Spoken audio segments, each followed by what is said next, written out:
हिंदी कवियों का एक कृत संग्रह ठाकुर शिव सिंह सेंगर ने 1833 ईस्वी में प्रस्तुत किया था। उसके पीछे सन 1889 में डॉक्टर अब सर ग्रियर्सन ने modern vernacular literature of northern Hindustan के नाम से एक वैसा ही बड़ा कविवृत्त संग्रह निकाला।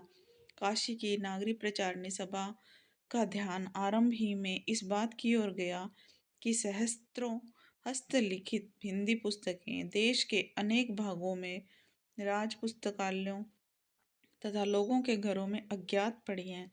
अतः सरकार की आर्थिक सहायता से उसने सन 1900 में पुस्तकों की खोज का काम हाथ में लिया और सन 1911 तक अपनी खोज की 8 रिपोर्टों में सैकड़ों अज्ञात कवियों और ज्ञात कवियों के अज्ञात ग्रंथों का पता लगाया। 1913 में इस सारी सामग्री का उपयोग करके मिश्र बंधुओं श्रीयुत श्याम पंडित श्याम बिहारी मिश्र आदि ने अपना बड़ा भारी कविवृत्त संग्रह मिश्र बंधु विनोद 1913 के अंदर, जिसमें कि वर्तमान काल के कवियों और लेखकों का भी समावेश किया गया है, 3 भागों में प्रकाशित किया। इधर जब से विश्वविद्यालयों में हिंदी की उच्च शिक्षा का विधान हुआ, तब से उनके साहित्य के विचार श्रृंखलाबद्ध इतिहास की आवश्यकता का अनुभव छात्रा व अध्यापक दोनों कर रहे थे। शिक्षित जनता की जिन जिन प्रवृत्तियों के अनुसार हमारे साहित्य स्वरूप में जो जो परिवर्तन आए हैं, जिन जिन प्रभावों की प्रेरणा से काव्यधारा की भिन्न भिन्न शाखाएं फूटती रही हैं, उन सबके सम्यक निरूपण और उनकी दृष्टि से किए हुए सुसंगत काल विभाजन के बिना साहित्य के इतिहास का सच्चा अध्ययन कठिन दिखाई पड़ता है। 700-800 वर्षों की संचित यह ग्रंथ राशि सामने लगी हुई थी, पर ऐसे निर्दिष्ट सरणियों की उद्भावना नहीं हुई थी जिसके अनुसार सुगमता से इस प्रभुत्व सामग्री का वर्गीकरण होता। भिन्न भिन्न शाखाओं के हजारों कवियों की केवल कालक्रम से गुथी हुई उपयुक्त वृत्तमालाएं साहित्य के इतिहास के अध्ययन में कहाँ तक सहायता पहुंचा सकती थी।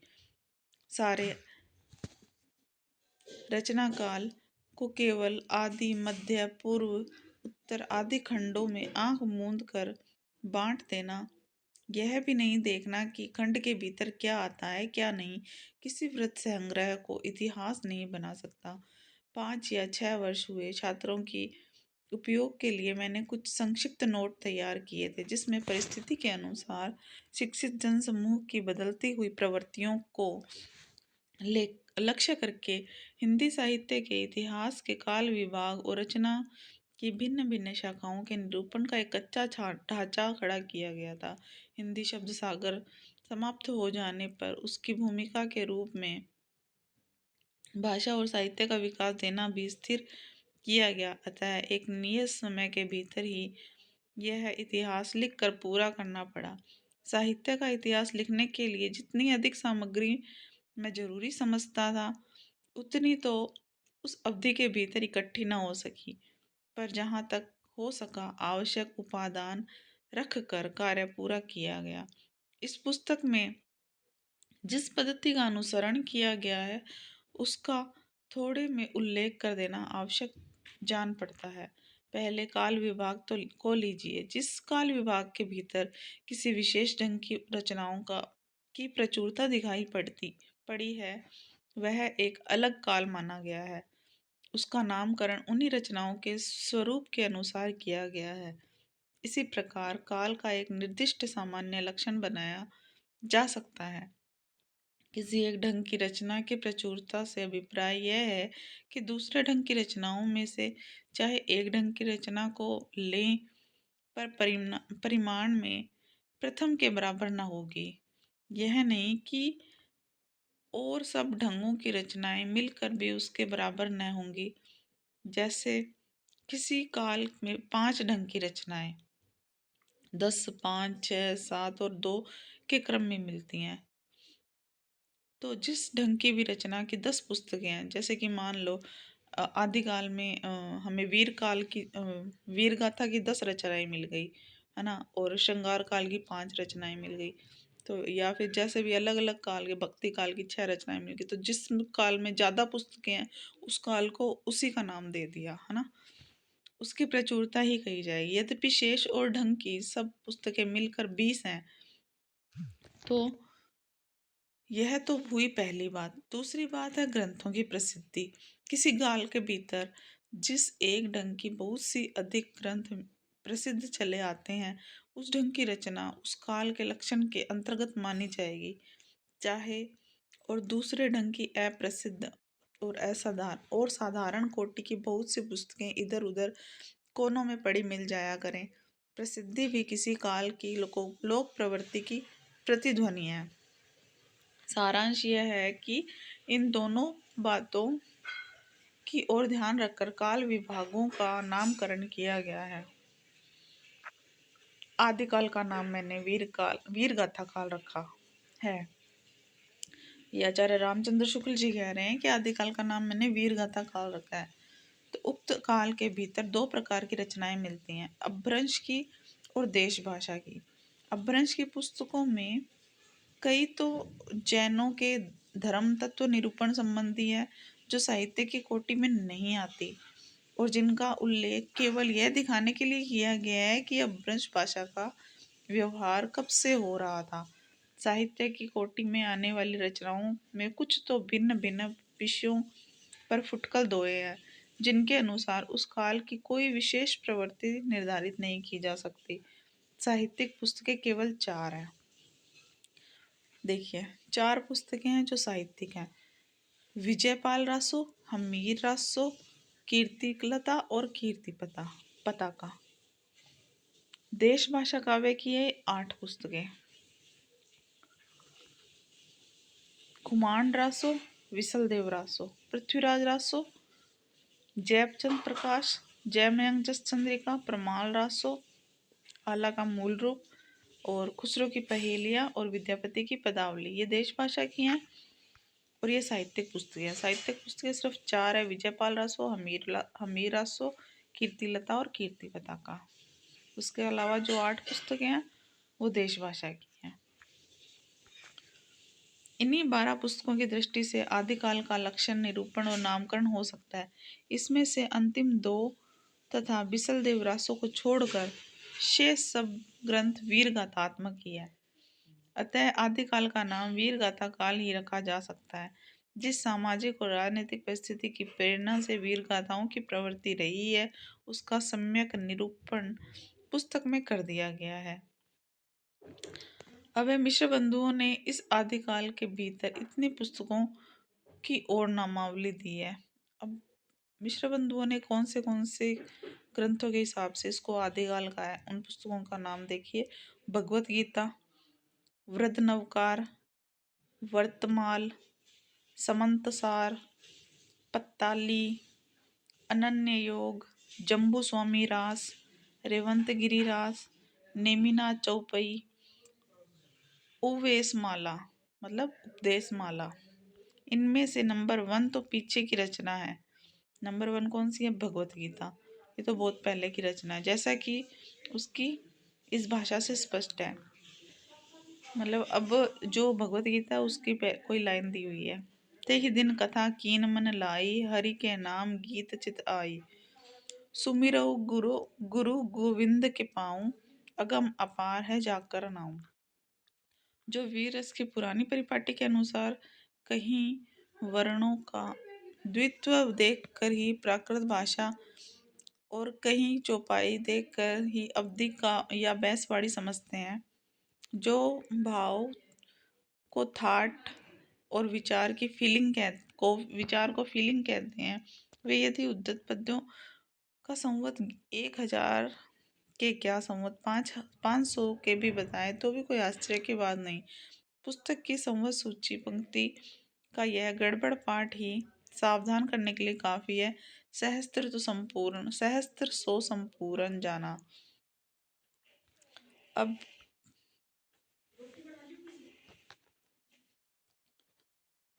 जो वीर रस की पुरानी परिपाटी के अनुसार कहीं वर्णों का द्वित्व देखकर ही प्राकृत भाषा और कहीं चौपाई देखकर ही अवधि या बैसवाड़ी समझते हैं।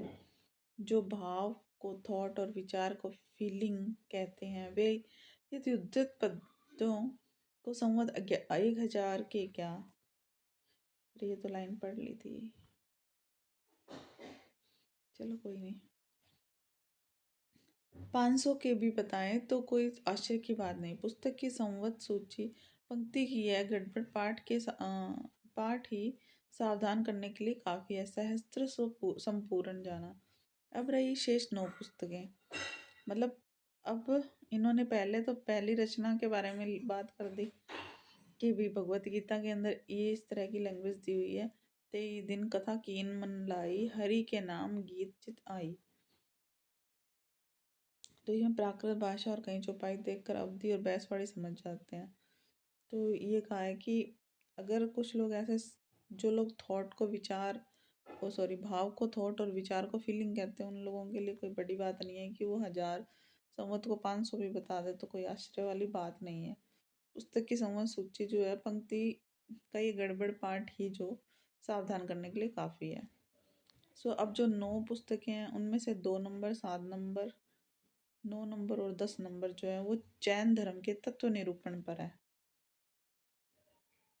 और साहित्य कोटि में आ नहीं सकती। जो 6 नंबर की पुस्तक है वो योग पुस्तक है। 6 नंबर की पुस्तक अनन्य योग, साफ साफ नाम दिया हुआ है। और 3 और 4 नंबर की जो है वो नोटिस मात्र है। तीसरी चौथी कौन सी है? वर्तमान और संवत्सर, ये सिर्फ नोटिस मात्र है। ठीक है, विषयों का कुछ भी विवरण नहीं है। इस प्रकार केवल 2 साहित्यिक पुस्तकें बची जो कि वर्णनात्मक डिस्क्रिप्टिव है, और एक में नंद के जोनार का वर्णन है और दूसरे में गुजरात के रेवत पर्वत का।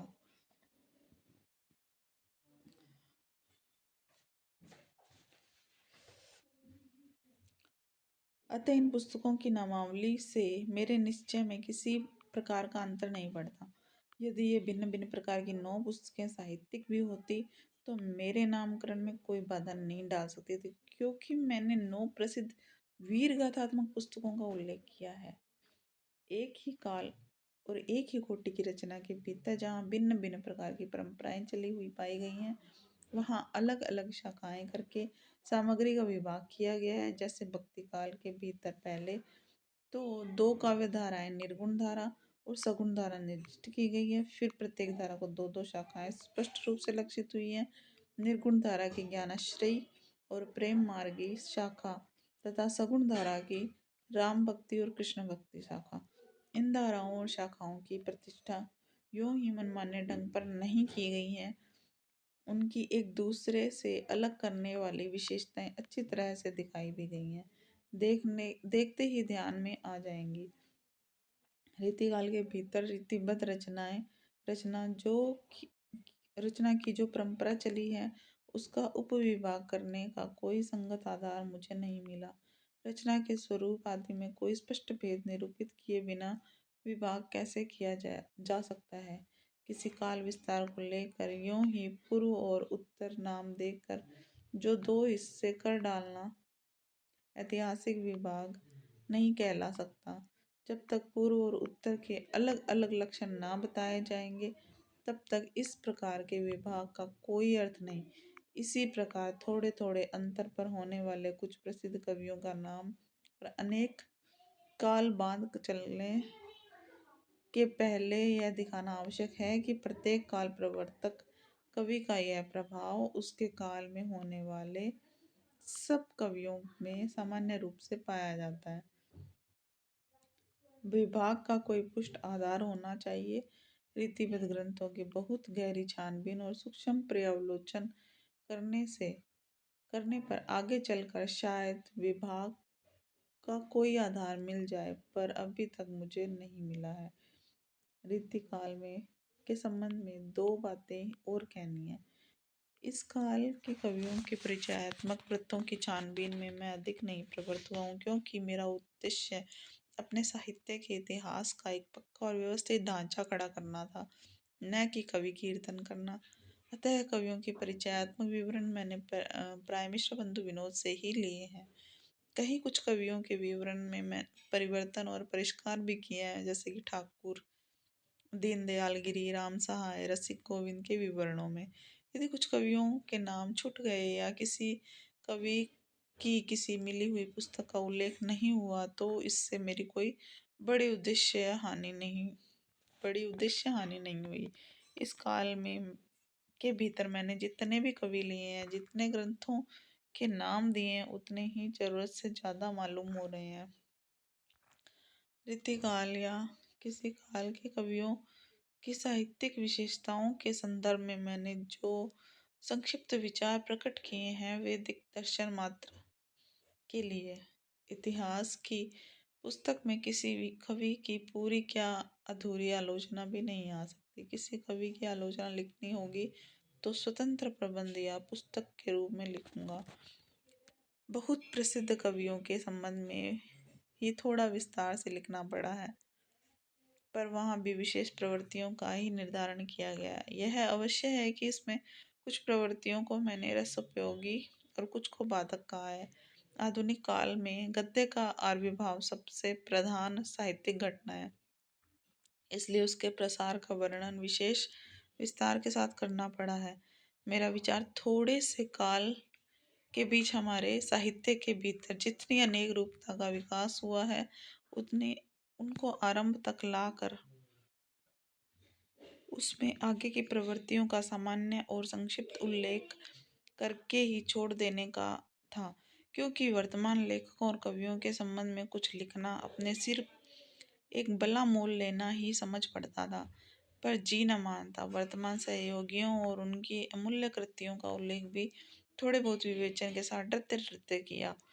वर्तमान काल के अनेक प्रतिभा संपन्न और प्रभावशाली लेखकों और कवियों के नाम जल्दी में या भूल से छूट गए होंगे। इसके लिए उनसे तथा उनसे भी अधिक उनकी कृतियों से विशेष रूप से परिचित महानुभावों से क्षमा की प्रार्थना है। जैसा पहले कहा जा चुका है, यह पुस्तक जल्दी में तैयार करनी पड़ी है। इससे इसका रूप मैं रखना चाहता था, वह इसे पूरा नहीं प्राप्त हो सका है। कवियों और लेखकों के नामोल्लेख के संबंध में एक बात का निवेदन और है। इस पुस्तक का उद्देश्य संग्रह नहीं है। इस इससे आधुनिक काल के अंतर्गत सामान्य लक्षणों और प्रवृत्तियों के वर्णन की ओर अधिक ध्यान दिया गया है। अगले संस्करण में इस काल का प्रसार कुछ और अधिक हो सकता है। कहने की आवश्यकता नहीं कि आदि हिंदी साहित्य का यह इतिहास हिंदी शब्द सागर की भूमिका के रूप में हिंदी साहित्य का विकास के नाम से सन 1929 के 1929 के जनवरी महीने में निकल चुका है। इस अलग पुस्तकाकार संस्करण में बहुत सी बातें बढ़ाई गई हैं, विशेषतः आदि और अंत में। आदिकाल के भीतर अपभ्रंश की रचनाएं भी ली गई हैं, क्योंकि वे सदा से भाषा काव्य के अंतर्गत ही मानी जाती रही हैं। कवि परंपरा के बीच प्रचलित जनश्रुति कई ऐसे भाषा काव्यों के नाम गिनाती चली आई हैं जो अपभ्रंश में हैं, जैसे कि कुमारपाल चरित्र और शारंगधर कृत हम्मीरासो। हम्मीरासो का पता नहीं है, पर प्राकृत पिंगल सूत्र उलटते पलटते मुझे हम्मीर के युद्धों के वर्णन वाले कई बहुत से ओजस्वी पद्य छंदों के उदाहरण में मिले हैं। मुझे पूर्ण निश्चय हो गया है कि ये पद्य शारंगधर के प्रसिद्ध हम्मीरासो के ही हैं। आधुनिक काल के अंत में वर्तमान काल के कुछ विशेष प्रवृत्तियों के वर्णन को थोड़ा और पल्लवित इसलिए करना पड़ा जिससे उन प्रवृत्तियों के मूल का ठीक ठाक पता केवल हिंदी पढ़ने वालों को भी हो जाए और वे धोखे में न रहकर स्वतंत्र विचार में समर्थ हों। मिश्र बंधुओं के प्रकांड का विवृत संग्रह मिश्र बंधु विनोद का उल्लेख हो चुका है। रीतिकाल के कवियों का परिचय लिखने में मैंने प्राय उक्त ग्रंथ से ही विवरण लिए हैं, अतः आधुनिक शिष्टता के अनुसार उसके उत्साही और परिश्रमी संकलनकर्ताओं को धन्यवाद देना मैं बहुत जरूरी समझता हूँ। हिंदी पुस्तकों की खोज की रिपोर्ट भी मुझे समय समय पर विशेषतः संदेह के स्थल पर स्थल आने पर उलटनी पड़ी है। राय साहब बाबू श्याम सुंदर दास जी, बीए की हिंदी को रत्नमाला, श्रीयुत रामरेश त्रिपाठी की कविता कौमुदी और श्री वियोगी हरि की ब्रज माधुरी सार में भी बहुत कुछ सामग्री मिली है। उक्त तीनों महानुभावों के प्रति मैं अपनी कृतज्ञता प्रकट करता हूँ। आधुनिक काल के प्रारंभिक प्रकरण लिखते समय जिस कठिनता का सामना करना पड़ा, उसमें मेरे बड़े पुराने मित्र केदारनाथ पाठक ही काम आए, पर न आज तक मैंने उन्हें किसी बात के लिए धन्यवाद या न देने की हिम्मत कर सकता हूँ। धन्यवाद को वे आजकल की एक बदमाशी समझते हैं। इस कार्य में मुझसे जो भूलें हुई हैं, उनके सुधार की जो त्रुटियां रह गई हैं, उनकी पूर्ति की, और जो अपराध बन पड़े हैं, उनकी क्षमा की पूरी आशा करके ही मैं अपने श्रम से कुछ संतोष लाभ कर सकता हूँ। रामचंद्र शुक्ल, काशी, आषाढ़ शुक्ल पंचमी, 1986। ये हम कल करेंगे।